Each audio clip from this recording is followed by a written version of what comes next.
Hello, I'm Marianne Battle, Emerging Audiences Editor at the Democratic Chronicle. Welcome to Revisiting the Rochester Narrative. In this event, you'll hear from reporters and guests who have been re-examining how the city of Rochester talks about its history, its present, and how we can chart its future. This can be a challenging process. It can be uncomfortable to revisit long-held assumptions that underpin our community identity, but the time has come.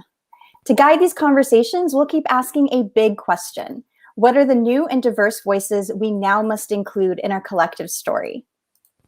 And I'm Matthew Leonard, the investigative editor with the Democratic Chronicle. Your questions and comments are welcome. You can drop them into the live chat on Facebook or YouTube, and we'll check them throughout the course of our conversation. Later on, we're going to hear about plans for some new reporting by our summer fellows on the story-rich Bulls Head district of Rochester. Now, education reporter Justin Murphy has laid much of the groundwork for revisiting the Rochester narrative, including reporting on the legacy of redlining and how Rochester's growing suburbs often excluded Black and brown residents. In an excerpt from an upcoming book he's authored, Justin writes about how the titanic 20th century success of the Eastman Kodak Company wasn't shared with the city's Black residents. So here's a recap of the findings of that story, and then Justin Murphy will talk with the director of the George Eastman Museum, Bruce Barnes. George Eastman's legacy in Rochester is impossible to miss. It includes concerts played at the Eastman Theater, surgeries performed at the University of Rochester Medical Center, and snapshots taken on Kodak film. He donated tens of millions of dollars to Rochester area causes in his lifetime and after his death, and vast sums as well to Black colleges like Tuskegee Institute and Hampton Institute. There are also negative aspects to his legacy, though, and those mostly have been overlooked since his death in 1932. His failure to hire Black people at Kodak or support their enrollment at the University of Rochester helped drive disparities in employment and education. The discriminatory practices of the Kodak Employee Realty Corporation created all-white neighborhoods that remain segregated a century later. His enthusiastic support of eugenics fostered dangerous racist stereotypes that still cause harm today. This side of Eastman's legacy can be seen for the first time in newly unearthed archival documents. They paint a very different picture of George Eastman than the one to which we in Rochester are accustomed. As in so many aspects of our history, we must reassess the actions of our ancestors to fully understand our place today as a community.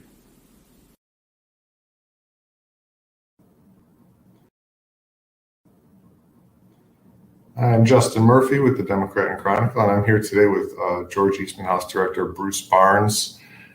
And as you saw in the short video clip there, we had a pretty involved look at the legacy of George Eastman, one of our real luminaries in Rochester history.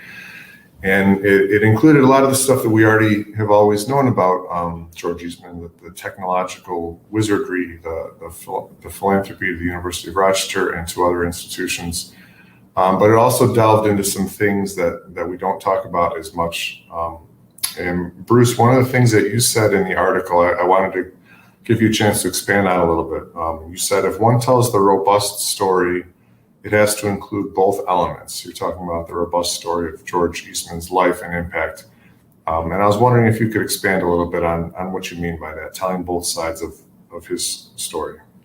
Sure. So I think the side that we have focused on historically as an institution was his philanthropy generally, and specifically his philanthropy with respect to two very important institutions of higher learning for Black Americans during the time, Tuskegee Institute and Hampton Institute, both of which were Booker T. Washington associated founded institutions. George Eastman had a long relationship with Booker T. Washington and was a great admirer of his. And during the mid-1920s, made a $1 million gift to each of those institutions, which was a very large gift at that time to an educational institution, but particularly to an educational institution. It was essentially focused solely on serving Black Americans. So that has been something that we've always been very proud of. And although, it's something that would come up in docent-led tours, for example, and when we've done exhibitions in the past that were dedicated to George Eastman, that was part of the story that we tell. What I think we did not focus on, and we need to focus on some more, is the things that George Eastman didn't do. And I'm not able to find in my reading, I have not read every single book George Eastman wrote or that was written. But I have focused on this issue. I actually focused on this issue well before you contacted me. Something that has been a focus of our effort to reinterpret George Eastman in balanced and contemporary. And so I read a lot of letters, a lot of his correspondence coming and going related to these issues. And there are clearly times when he backed down from asserting civil rights. So it was never, I've never had the sense, I haven't found things where I would say, this is evidence that he was bigot, or this is evidence that there was any animus towards any race or any set of people. It just didn't seem to be in him. But there were times when I think, certainly today, you would say he should have been more assertive with respect to advancing civil rights. And I think your article did a very good job of highlighting some of those late in his life.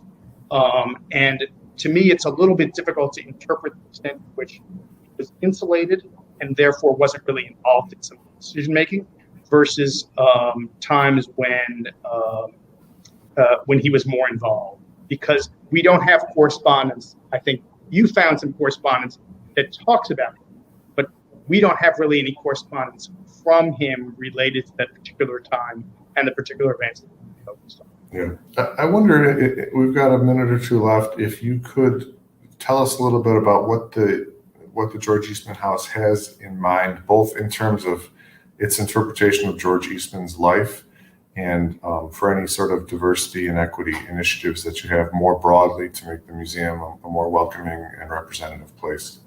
Sure. So the George Eastman Museum is very much committed to a project that we're just starting to undertake the architectural work on, of creating a new set of galleries in George Eastman's mansion that would be on the first floor in some unrestored spaces used as offices, etc. And in those galleries, we would present and interpret George Eastman's life, his childhood, which was, some people have said that he grew up poor. He didn't grow up poor. His mother actually owned the house that he lived in, but he had a single parent family. They were not well-to-do. His father had been successful. His father passed away, and that was sort of the end of it. And he started very young in business, sort of pulled himself up from his bootstraps, and then made this tremendous contribution to philanthropy. Part of that we want to show is presenting positive things that he did in terms of advancing economic blacks, but also balance that with, here are some things that he didn't do that should have been done, and giving it that context. With respect to DEI initiatives, we're very focused. We've had a diverse program in terms of what we did it. We're very focused on elevating that. We have a major exhibition that we're doing this fall. That young 30-year-old Rochester photographic artist, enormously talented. We're doing an early career survey of his work.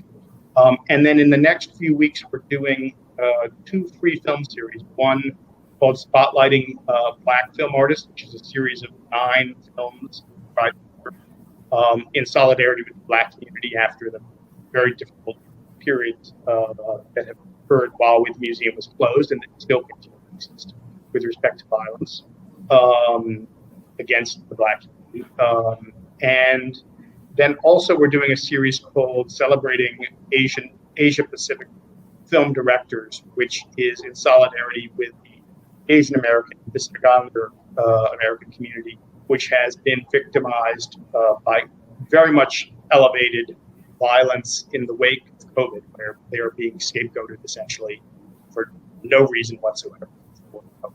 So those are examples of things we're doing. We're also focusing very strongly on hiring, making sure that whenever we have a position that's open, we have at least one finalist candidate who is Black or and sometimes that can require a lot of work, but it's the only way that you ever get to actually diversifying. We have a generally very white employee base, and that's something that we need to work to fix. We also have been diversifying and making more inclusive of trustees. And we'll have a strong commitment to addressing social issues, issues of equity in our program of exhibitions and program. Well, that's good to hear. George Eastman House is an important place in our community, just as George Eastman was an important person in our community. Thanks very much, Bruce, for talking with us today and for participating in this story. And we look forward to hearing more of what you all come up with. Thank you very much, Justin. Take care. Justin Murphy was speaking with Bruce Barnes, who is the 8th director of the George Eastman Museum in Rochester. And in case you've just joined us, this live stream is called Revisiting the Rochester Narrative, a project launched from the newsroom of the Democrat and Chronicle. I'm Marianne Battle, the Emerging Audiences editor. Your comments are welcome, and Justin is with us to answer your questions. And I'm Matthew Leonard from the DNC. Also, I should just mention there was that interview with Bruce Barnes was edited slightly for duration, so just wanted to make that clear that that there was an edit in that. Now, the Growth and Development Trends reporter Brian Sharp has spent a lot of time monitoring house trends in our community. His latest story tracks a pivot point for the iconic Rochester clothing company, Hickey Freeman, but that's not all he found. Brian also used data to track trends of new housing, demolition and conversion in Rochester between 2006 and 2020. What he found was a dramatic loss of housing units in the city's northeast quadrant, while the city's downtown has seen the greatest gains. But who's coming along for the ride and who's being left behind?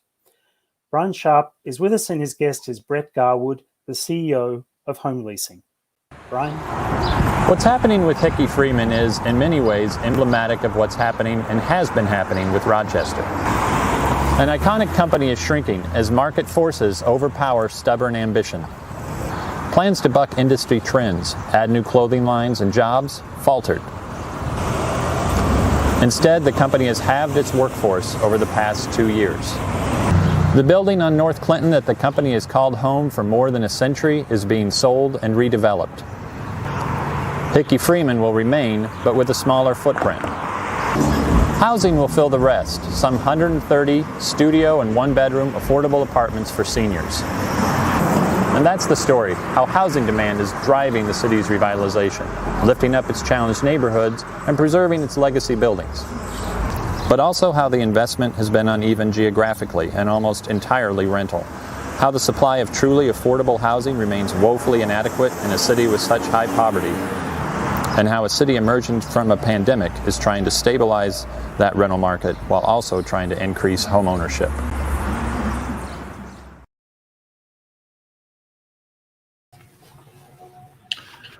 Thanks, Brett, for joining us today. Again, I'm Brian Sharp with the Democrat and Chronicle. Maybe I think the best place for us to start is just tell us a little bit more about the Hickey Freeman project and how that fits into what we're seeing with both development and demand in that area and across the region. Sure. The Hickey Freeman property it's 6 acres, and it's a 25,000 square foot building. So it's a really huge asset in the community.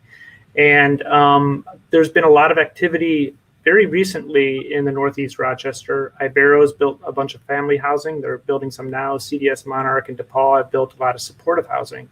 And what we hope the Hickey Freeman project does is it brings yet another type of housing serving seniors to kind of meet the demand for affordable senior housing. Rochester has a poverty rate of more than 30% among its seniors. It's worse than in the Bronx. It's worse than any other community in New York State. So we're hoping this project complements the others by providing yet another type of housing in the area.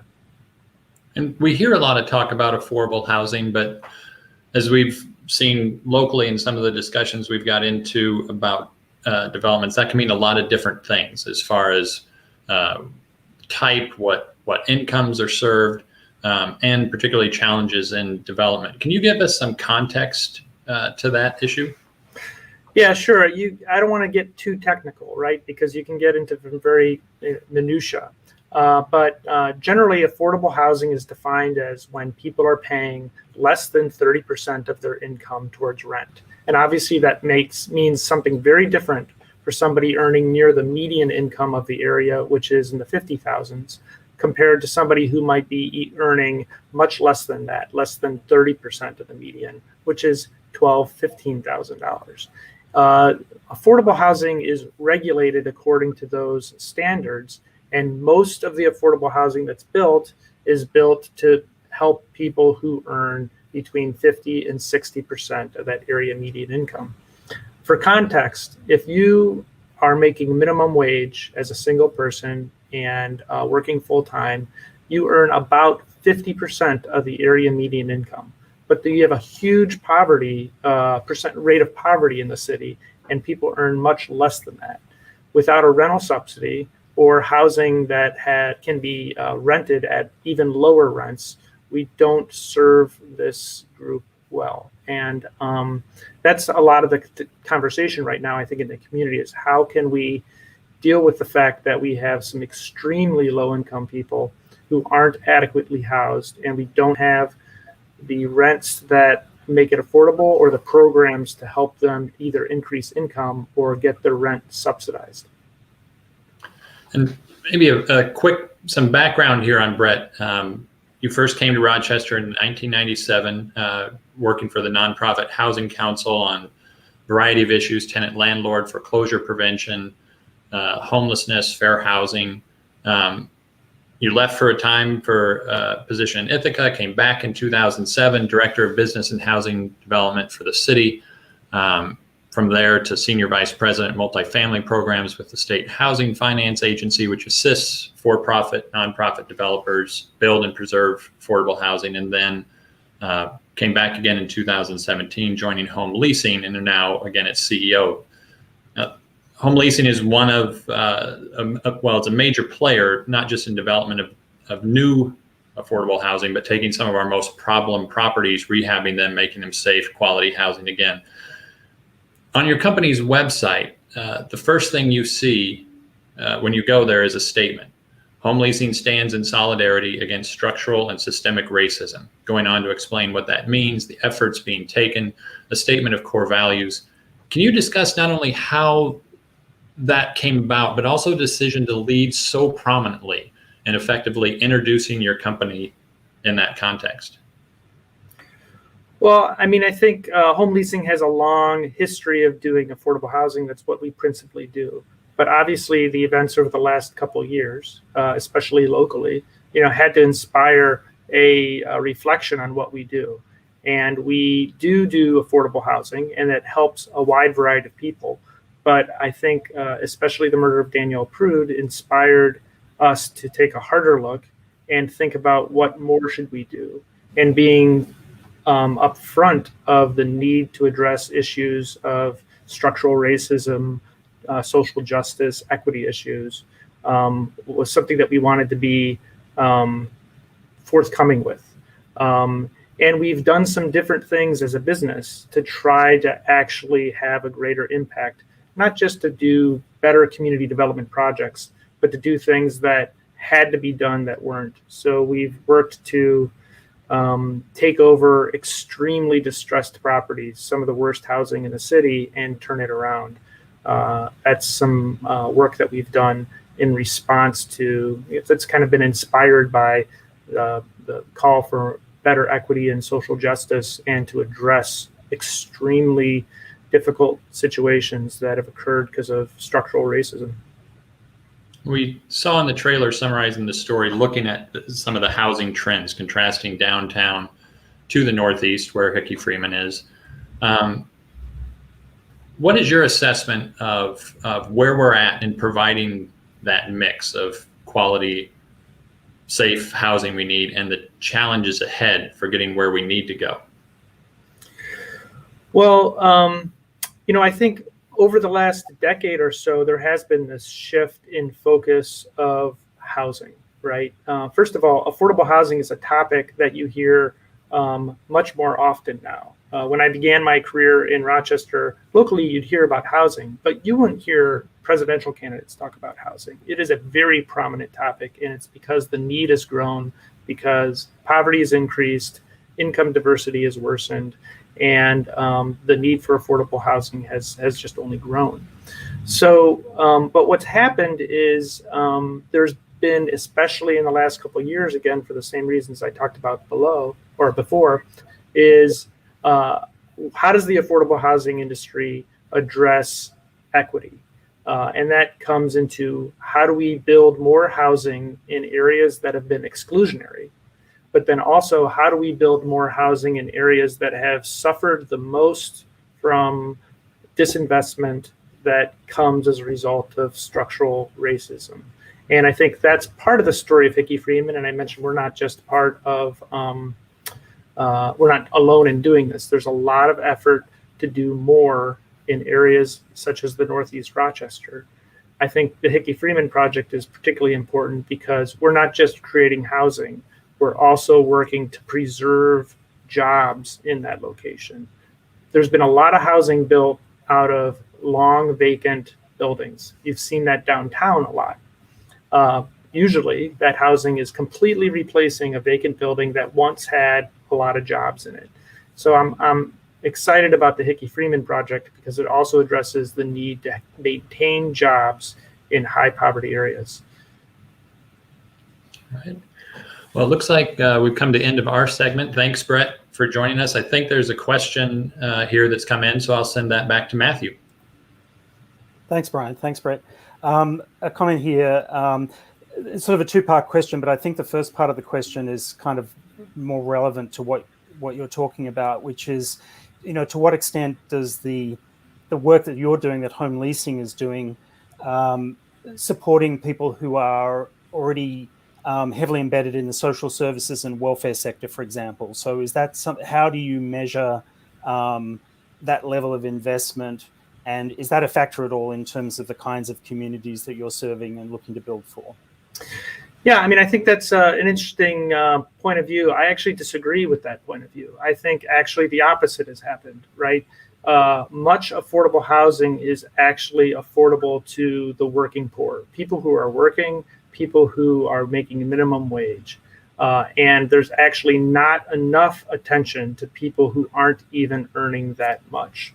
It's just not accurate anymore that affordable housing is built for people who are not trying to improve their lives. It's just not accurate. We also have a really strong focus on helping people who have additional needs. A lot of people who are extremely low income have additional issues: mental illness, homelessness, drug addiction, all sorts of other social ills. And we've done a good job as a community to increase the number of units that help them, coming with a rental subsidy, so it's affordable to almost anybody.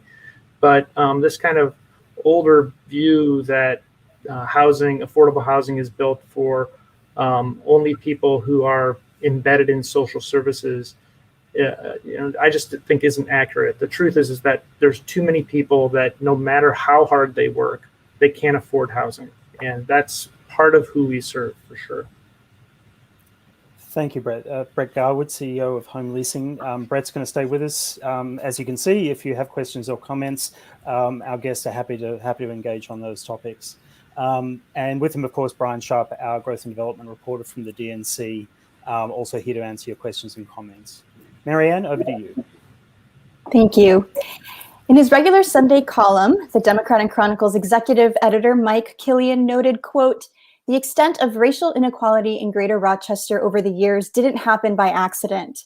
It reflects countless 20th century decisions made by local leaders in business, in government, in banking, in real estate, in education, transportation, and in the news media. And the impact of these decisions lingers today in terms of uneven wealth and uneven opportunity," unquote. For the next part of our live stream, we're joined by Joan Coles Howard, daughter of Howard Wilson Coles. Hello, Joan. Hello. Your father was a famed journalist and broadcaster and publisher of The Voice, later the Frederick Douglass Voice, printed between 1933 and 1996. And in a 1980 interview archived with your father at the Rochester Public Library, your father, who was a real estate agent himself, described working to address inequitable housing conditions and fighting against discrimination that was prevalent against Black home buyers. Issues that still resonate today, as we just heard from Brett Garwood. So Joan's with us, and also with us, the Rochester Area Community Foundation. We have Simeon Bannister. Simeon is the Vice President for Community Programs. Hi, Simeon. And Maya Crane, who is the Foundation's Program Officer for Equity. And they're going to be in conversation with the Democrat and Chronicle's Executive Editor, Mike Killian. Mike, over to you. Thank you, Matthew. And Joan and Maya and Simeon, we're thrilled that you're here with us tonight. Conversations with the Community Foundation and Joan with you have really helped the DNC focus on this Revisiting the Rochester Narrative project, where we can look backward in ways that can help us look ahead to have a more just community. So we'll go over a couple thoughts and questions along those lines. And Maya, I'll start with you. The post-war era in Rochester was a time full of great potential, but sadly that opportunity wasn't made available to the city's growing Black population. How did decisions made 60 years ago affect the Rochester we see today? Yeah, that's a great question, Michael. Thank you. I think part of it is just the lack of historical knowledge, right? So we have several of our schools that are named after prominent African Americans. So we have Charles T. Lunsford, who was the first Black physician here in Rochester. We have Dr. Freddie Thomas, who was doing STEM before STEM was really a thing, right? And I think part of this is that people really don't know from whence they came. Truly, what the saying is, know from whence you came. And I think that plays a big part, particularly for how do we not repeat what we've already been through, right? Asar Dunbar, who is the first Black in Rochester. I think folks need to know that he was pretty wealthy for that time, right? He was a farmer. He took care of his family, but he was also an entrepreneur. And those things also truly, truly do matter when it comes to being able to tell the story and making sure that we don't repeat history. Thank you, Maya. Joan, as your dad, a longtime newspaper publisher, and you yourself, what's your sense of how those decisions so many years ago affect racial equity in Rochester today, here in the 2020s? I think this whole conversation and the multiple conversations of this type that are being held across the country is interesting, and I tend to relate it back to the Tulsa event, when the destruction of the Third Ward, which was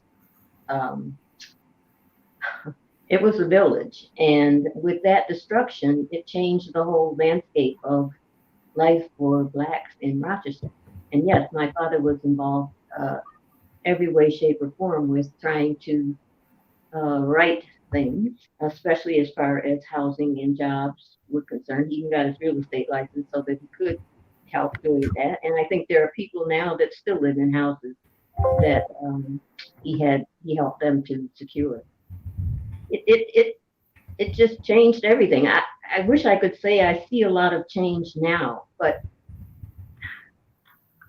there is some change, but not nearly what needs to be. So. Thank you, Joan. Mm-hmm. Simeon, you and I have talked a lot about this issue. How does looking backward help us look ahead, for a stronger Rochester? So one of the things I find, Michael, and as you mentioned, you and I have had a chance to talk a little bit about this, is that a lot of times our communities, problem solvers, folks that are working to try to realize the opportunity of Rochester, can get caught in the challenge of solving abstract problems. And we don't actually have to do that. There are actual challenges.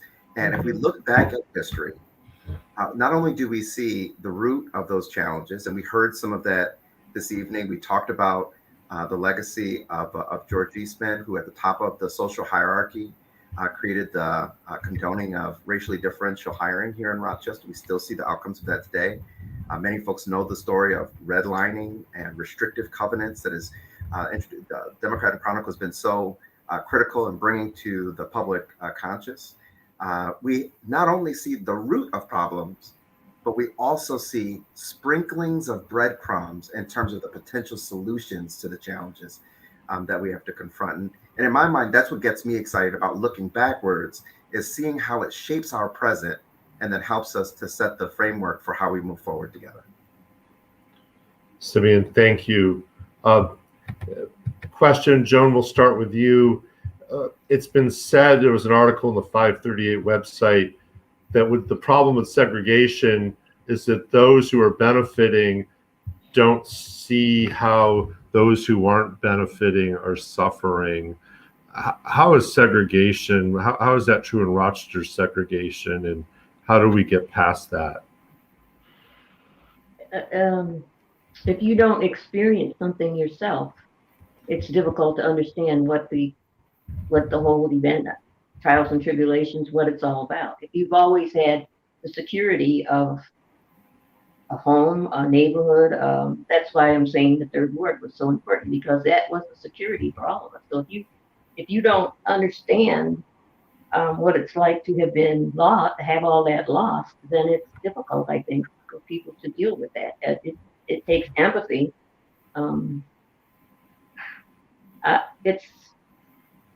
I don't know. I'm working with the teen empowerment youths, and it's been very fascinating going back into our history and trying to put together how things happened and why. So this is something that's been very prevalent in the conversations for the last couple of weeks. They can't know. You have to experience. Thank you, Joan. Maya, what's your sense of how Rochester starts to untangle the segregation issue? I mean, where might Rochester begin?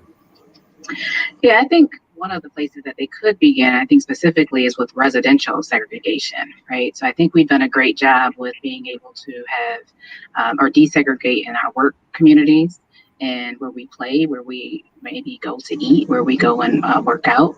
But we still clearly have an issue when it comes to after you get off of work, there are individuals who go left and there are individuals who go right. So when we talk about segregation, I really think we need to hone in on the residential segregation that's going on. We know that particularly that children who live in the suburbs could potentially make as adults anywhere from $1,000 to $4,000 more just because they live there. And that's part of the issue, right? We want to be able to have diverse conversations throughout, not just at work. We don't want to just put a cap on it and say that's enough and let's go back.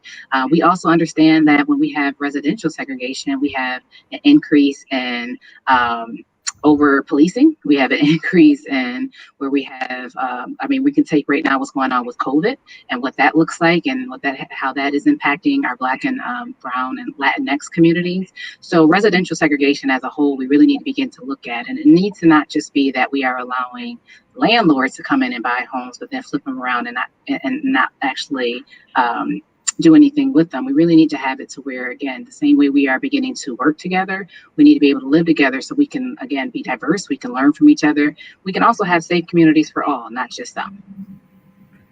Thank you, Maya. Simeon, building on what Joan and Maya have talked about,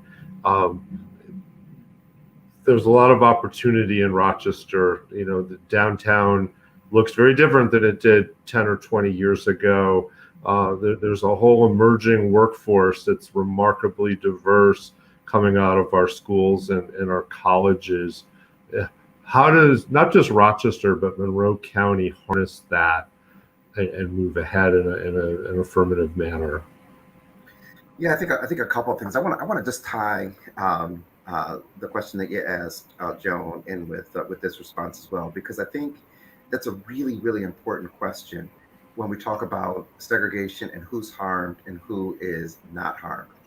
Because some of the folks that we think are not harmed actually are dealing with many of the same kinds of challenges. It's just the flip side of the coin. What do I mean by that?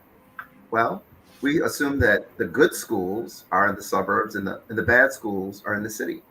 But if the teaching of history is marked by its accuracy, and we know that in some of our suburban schools, as the Democrat and Chronicle reported, in the Pittsburgh Central School District and the Webster schools, that a worksheet was giving out that fundamentally misportrayed slavery, which means that they had a inaccurate history, which means that they've received a poor education, right? So we've got to take some of the mental models the kind of predominant narratives that we have and start to question those a little bit.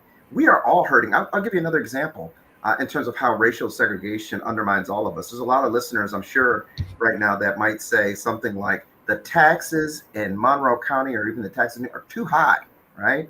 But what are your county taxes going towards? 76% of it goes towards social services, public safety, and health, which in some sense are remediations, right? Investments that could have been made in equity on the front end. In fact, there's a group out of DC and California called PolicyLink. They say that equity is a superior growth policy. So when I look at where we are today and I say, man, what are the opportunities? As I said before, I look back and I say, how did we get here? Well, we know it was racial segregation, as Maya pointed to. We know that it was hiring bias that continues to persist, structural and systemic racism. So the opportunity is to ameliorate those. And my sense is that if we are really focused on doing so, we can start to create real opportunity. Simeon, you're talking in great platitudes. What does that look like on the ground? What it means is that when all this money comes in, we embrace an inclusive recovery that says that the federal dollars that are coming in, the state dollars that are coming in for stimulus to recover from the COVID-19 pandemic ought to be driven into the communities that need that investment. That's what it looks like on the ground. If we're going to invest in innovation, it has to be innovation that is shared innovation that everyone is able to participate in. We've got to build stronger pipelines that create job opportunities up and down the economic strata. So those are just a couple of things that we can do that are concrete, that can change the direction for this community and set us up for greater prosperity, shared prosperity. Great. Simeon, thank you. Joan, Maya, thank you, both of you as well.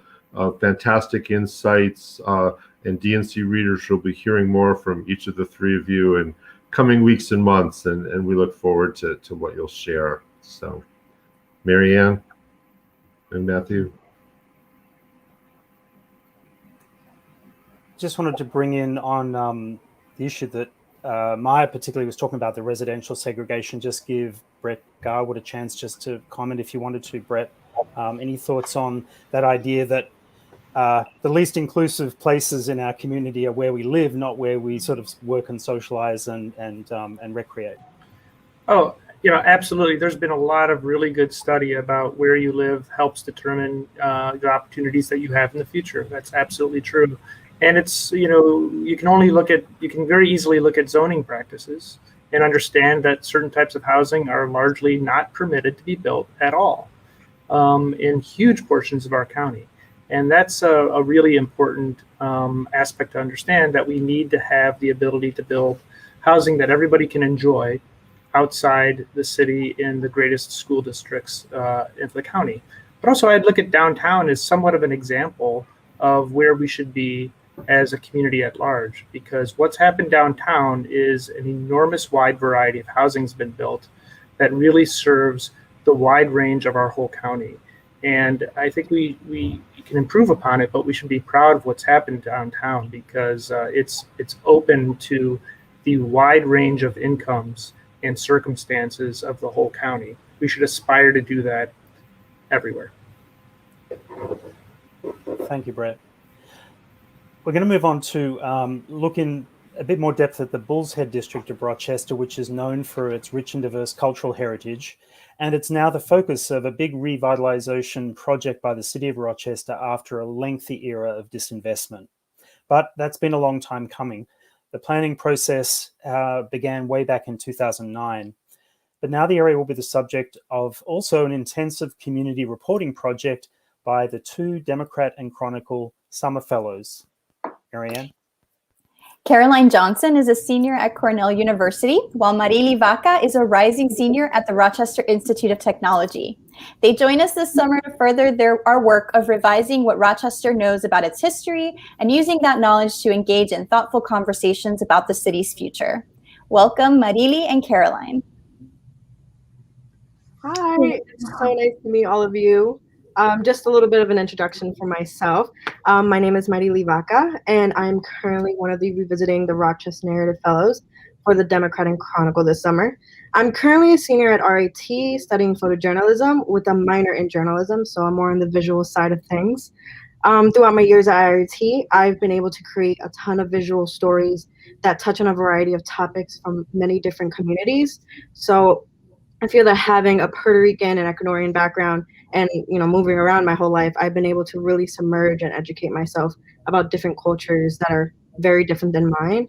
So these life experiences that I've had help me empathize with others and play a really huge role in the types of relationships that I build with people. So I really enjoy meeting new people and learning about personal experiences to help build stories.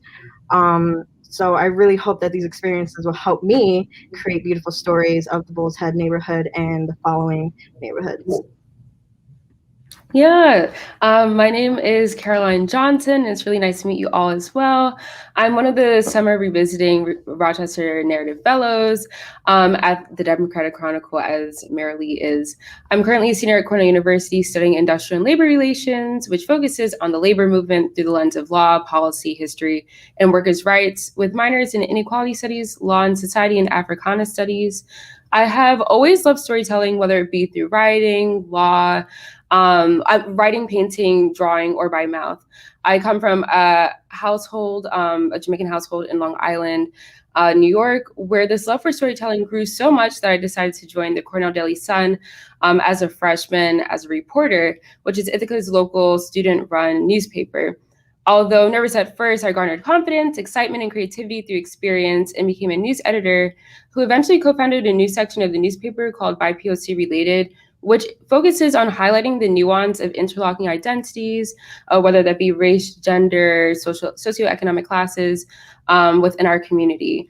Within this experience, I'm really excited to bring what I know to the table and learn from the local Rochester community, the newspaper, and all the people who I meet along the way with Marily. And during our summer with the newspaper, we want to explore the ways in which the built environment affects the lives of individuals within the Rochester community through a generational lens.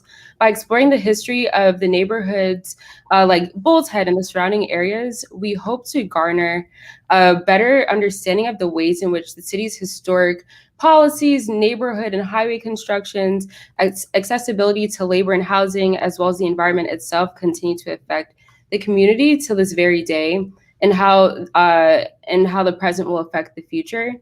So within this fellowship, it's intended to focus on the people who live here, their stories, their hopes, their actions, and their vision for their futures in the most nuanced and creative way possible.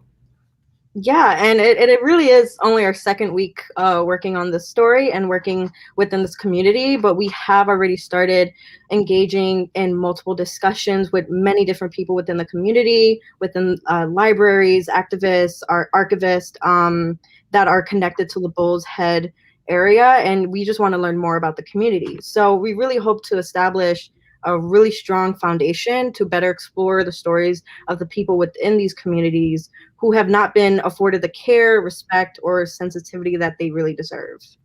Yeah, and we recognize the impact that media has had in facilitating the exploitation and exclusion of Black, Indigenous, and Latinx communities, people of color in general, from the conversation.